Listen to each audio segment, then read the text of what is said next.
والذين هم عن اللغو معرضون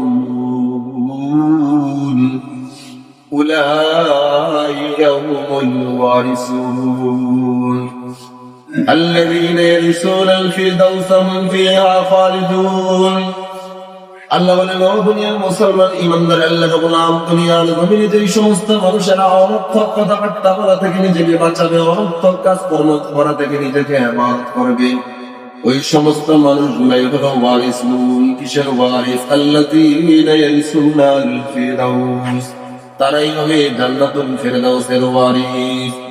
দুনিয়ার জমিনে যদি তুমি অনর্থক কথাবার্তা এবং অনর্থক সময় কাটানো থেকে নিজেকে বাঁচাইতে পারো, এই অনর্থক কাজকর্ম এবং অনর্থক কথাবার্তা থেকে বাঁচানোটা আল্লাহর কাছে এত পছন্দনীয়, এত পছন্দনীয়, এত পছন্দনীয়। এই রামসিদ্ধানের মালিক আল্লাহ জান্নাতুল ফিরদাউসের মালিকানা দান করবেন। সুবহানাল্লাহ।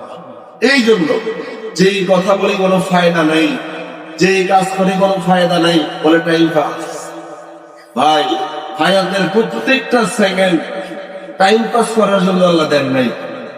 টাইম পাস করবো, তবে কি দিয়া? ইমানদার টাইম পাস করবে ইবাদত দিয়া। কি দিয়া ভাই? আপনারা কি কথা বুঝতে কষ্ট হয়?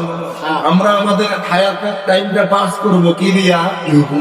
ইবাদত দিয়া। কিন্তু আমরা টাইম পাস করি রাত্র 2টা বাজে খেলার লাইনে দাঁড়াই, আমরা টাইম পাস করি লুডো খেলা দিয়ে, আমরা টাইম পাস করি এই যে কি কয় ক্যারাম খেলা দিয়া, আমরা টাইম পাস করি ঘন্টা কি ঘন্টা সিনেমা দেখার মতো।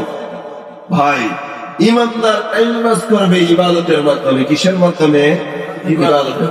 কারণ দুনিয়াতে যদি অনর্থক কথাবার্তা, অনর্থক কাজকর্ম থেকে, অনর্থক সময় কাটানো থেকে আমি নিজেকে বাঁচাই দিতে পারি, ইনশাআল্লাহ আল্লাহর কাছে এটা এত পছন্দনীয়, এত পছন্দনীয় যে এই একটা আমলের কারণে আল্লাহ জান্নাতুল ফিরদাউস দেওয়ার ওয়াদা করেছেন। সুবহানাল্লাহ।